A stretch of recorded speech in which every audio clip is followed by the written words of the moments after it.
Buenas de salvación tengan todos. Hoy quiero compartir con ustedes la carne y el espíritu. Eso está en Romanos 8:1.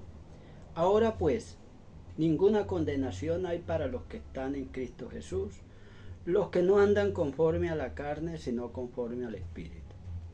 Hay una condición para no ser condenado y es estar unido a Cristo Jesús.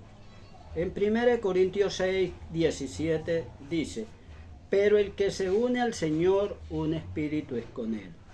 En unidad, comunión y propósito en fe, en la obra de nuestro Señor. Dice Juan 17:4, dice: permaneced en mí y yo en ustedes.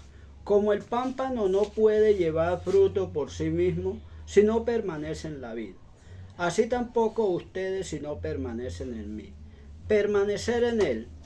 Cuando entendemos que la solución a nuestro problema de pecado se encuentra solo en Cristo y su justicia, no en nuestra justicia.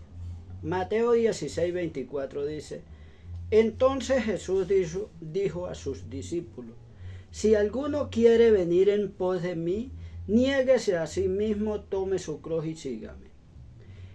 Es la negación de su propia fuerza, capacidad y habilidad para vencer el pecado por sí mismo. Es morir a su propia justicia. Filipenses 3:9. Y ser hallado en Él, en Cristo, no teniendo mi propia justicia que es por la ley, sino la que es por la fe de Cristo, la justicia que es de Dios por fe.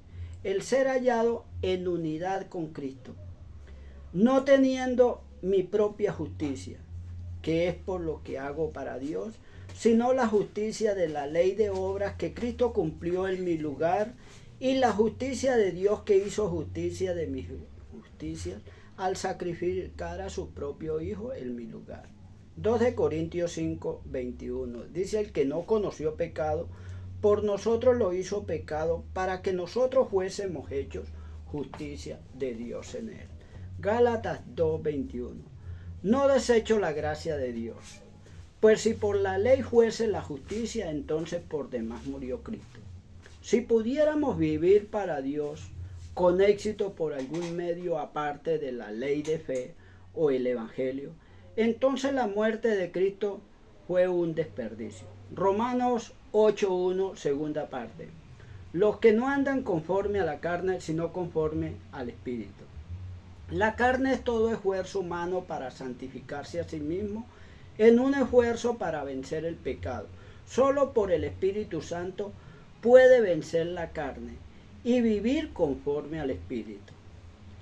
Es la obra exclusivamente en una confianza y dependencia absoluta dentro del marco de la obra terminada de Cristo y su gran sacrificio para pagar el precio del rescate.